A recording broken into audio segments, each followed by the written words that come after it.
অফিসাররা আসা যাওয়া করে এবং শিপ ওনাররা মনে করে শিপ ম্যানেজমেন্ট কোম্পানি যে দিস দ্য রাইট প্লেস জাহাজে জয়েন করা এবং সাইন অফ করার জন্য।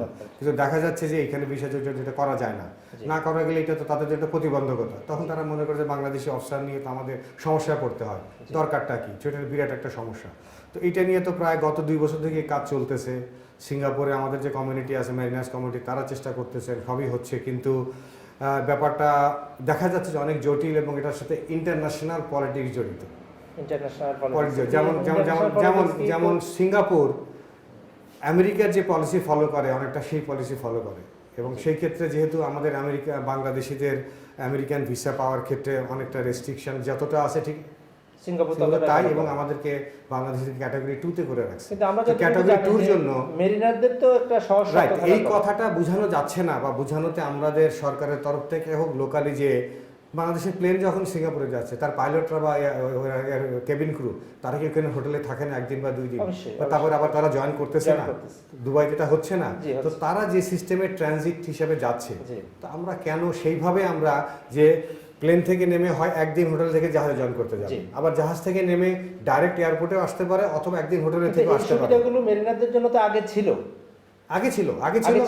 কি কারণে এগুলো বন্ধ হয়ে গেল? এটা বন্ধ হলো 9/11 এর এফেক্ট, সিকিউরিটি এফেক্ট, আমাদের সিম্যানদের ডেজার্টেশন, অর্থাৎ সেই দেশে চলে যাওয়া, বিভিন্ন দেশে পলায়ন, এবং এফেক্ট করছে। বিভিন্ন দেশে হয়তো ফেক সিটিসি সিউসির ইনভলভমেন্ট, ওটাও আসছে। বাট তার আগে মেইনলি যেটা হয়েছে, যেমন দুবাইতে যেটা হয়েছে বা ইউএইতে, যে তারা গেছে জাহাজের নাম করে বা চিনিয়ে, কিন্তু তারা সেটা জাহাজে জয়েন না করে অন্য কাজে চলে গেছে। একজন মেরিনার তো কখনো পলায়ন করতে পারে না, কারণ মেরিনারদের স্যালারি অনেক হাই, মেরিনারদের আসলে সুযোগ সুবিধা অনেক উন্নত, কিন্তু যেটা তারপরেও এরপরে মেরিনার অ্যাকচুয়ালি রেটিং যারা তারাই কাজটা করে না। আসলে কি সত্যিকার মেরিনার না এরা? না, রেটিং বিশেষ করে ইউএসএ তে যারা যায় তারা আমাদের একদম সিডিসি ধারী রেটিং বলতে বোঝাচ্ছে আর যে ক্রু আর কি, যারা আমি সেটাই ভেঙে বলতেছি, আসলে ক্রু যারা অফিসারদের আন্ডারে কাজ করে, যাদের বিভিন্ন ক্যাটাগরি, এবং তাদের এইমই থাকে যে তারা যত টাকা পয়সা খরচ করে হোক ট্রেনিং নিয়ে সিডিসি নিয়ে তারা যাবে, এবং যাওয়ার পরে তারা আমেরিকা বা ইউরোপে বা ইউকেতে তারা উন্নত দেশগুলোতে পালানোর ফলে আমাদের দেশের আসলে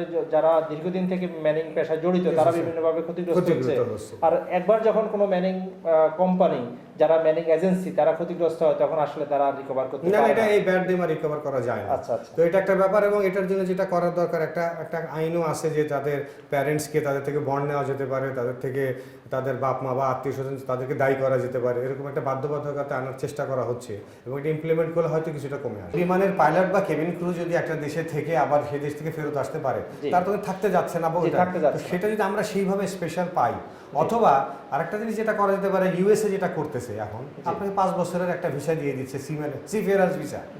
সেই 5 বছর আপনার যদি ইউএসএ কোনো ভিসার কোনো সমস্যা নাই, ওখানে নামাও যেতে পারে, সবই করতে পারে। আমরা সিঙ্গাপুর সরকারকে বলা হয়েছে আমাদের ওরকম একটা সিফেয়ারার্স ভিসা দাও। উন্নত দেশগুলোতে বিভিন্ন ধরনের সিমেন্টের জন্য আলাদা বুথ রয়েছে, বিভিন্ন সুযোগ সুবিধা রয়েছে, সেটা আমাদের দেশে হতে অসুবিধা কোথায়? আমাদের দেশের সাথে বিদেশের সম্পর্ক, সেটার কারণ হলো যে, যেমন এসআইডির জন্য যে ফ্যাসিলিটিস দরকার, এটা এখন সব পৃথিবীতে সব জায়গায় এটা এখন ইমপ্লিমেন্ট হয় নাই, এবং এটা নিয়ে কিছুটা দ্বিমত এবং ভিন্ন মত আছে।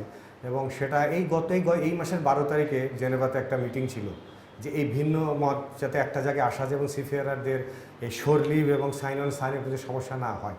তো আমাদের এই বাংলাদেশ মার্চেন্ট অ্যাসোসিয়েশন থেকে মেহরুল করিম সাহেব গেছেন, পার্টিসিপেট করছেন, ডিপার্টমেন্ট শিপিং থেকে 2 জন গেছেন। আমরা এটা রেজাল্টের অপেক্ষায় আছি, ওনারা জাস্ট আসছেন দেশে। তো সেই ক্ষেত্রে কতটা প্রগতি, শুধু আমরা না, অনেক দেশই এই যে সিফেয়ারদের ভিসা ছাড়া বা রেস্ট্রিকশন ছাড়া জাহাজে যাওয়া, জয়েন করা বা আসা, এই ব্যাপারটাতে অনেকেই সাফারার, এবং এটা নিয়ে আইএলও খুব কাজ করতেছে, ইন্টারন্যাশনাল লেবার অফিস, এবং সেই ক্ষেত্রে অগ্রগতি হচ্ছে, কিন্তু পৃথিবীর সব দেশ একমত হতে পারতেছে না। ধন্যবাদ স্যার আপনাকে আমাদের সাথে এতক্ষণ সময় দেওয়ার জন্য। আমরা আবারও আপনার কাছে আসবো। প্রিয় দর্শক, আপনারা এতক্ষণ ধৈর্য ধরে আমাদের সাথে থাকার জন্য অসংখ্য ধন্যবাদ। আমাদের আগামী মঙ্গলবার আবার আমাদের প্রোগ্রাম দেখতে পাবেন, অপেক্ষায় থাকুন। সে পর্যন্ত সুস্থ থাকুন, ভালো থাকুন। ধন্যবাদ সবাইকে। দর্শক, আমাদের আজকের Pacific Ocean group business profile এ পর্যন্তই। পরবর্তী অনুষ্ঠান দেখার আমন্ত্রণ জানিয়ে আজকের মতো এখানেই শেষ করছি। ভালো থাকুন। অর্থনীতির চাকা ঘুরছে প্রতিদিন, সমৃদ্ধির পথে ছুটছে অন্তহীন। অর্থনীতির চাকা ঘুরছে প্রতিদিন, সমৃদ্ধির পথে ছুটছে অন্তহীন। মুদ্রাস্ফীতি শেয়ার বাজার জানা অজানা স্বপ্ন হাজার প্রত্যাশার মাঝে খুঁজে যায় প্রাপ্তির মিল।